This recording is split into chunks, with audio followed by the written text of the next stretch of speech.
Halo Ibu Menteri Tenaga Kerja yang terhormat.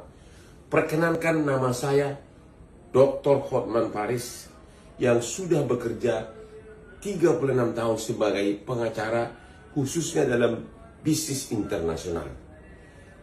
Saya 10 tahun lebih bekerja sebagai asisten dari berbagai pengacara bule, tapi kemudian 10 tahun berikutnya saya bekerja sebagai pimpinan membawahi banyak pengacara bule.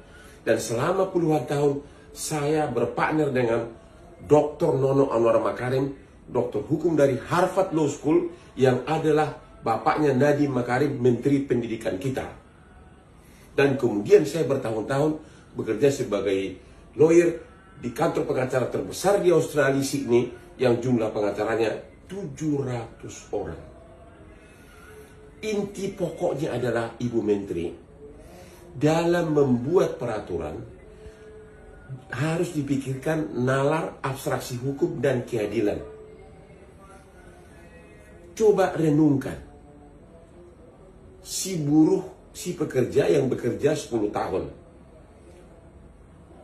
tiap bulan gajinya sebesar 2% dipotong untuk dimasukkan dalam jaminan hari tua, ditambah dengan 3,5% dari majikan.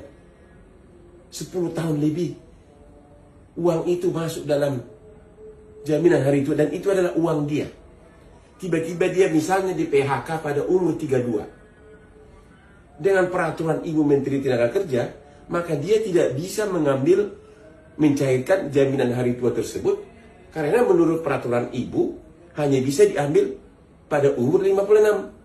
Di PHK umur 32, dia harus menunggu 24 tahun untuk mencairkan uangnya sendiri. Di mana keadilannya, Bu? Di mana keadilannya? Itu kan uang dia. Dan peraturan menteri sebelumnya, sejak 2015, sudah mengatakan berbeda dengan peraturan Ibu. Menteri Tenaga Kerja sebelumnya mengatakan boleh dicairkan begitu dia di PHK. Di mana logikanya, Bu? Itu kan uang dia. Kalau dia di PHK umur 32, bisa saja dia selama menunggu 24 tahun sudah jatuh miskin, sudah pengangguran. Ya. Lagi pula kalau memang ada undang-undangnya yang selaras dengan peraturan Ibu, harusnya segera undang-undang itu dirubah agar berkeadilan. Karena dari segi abstraksi hukum manapun, dari segi nalar hukum apapun, tidak ada alasan untuk menahan uang orang lain yang adalah keringat dari si buruh. Ada alasan mengatakan, kan orang kalau di PHK banyak jaminannya. Memang ada berbagai jaminan, ya, ada JKP dan sebagainya.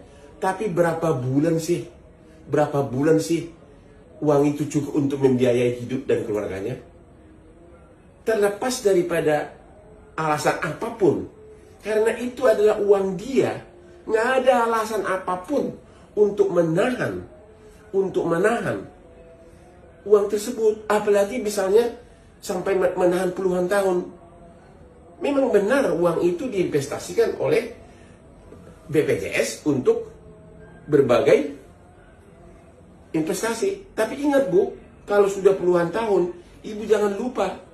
Ingat kasus Asabri, kasus asuransi Jiwasraya, walaupun diawasi oleh OJK reksadananya, apa yang terjadi?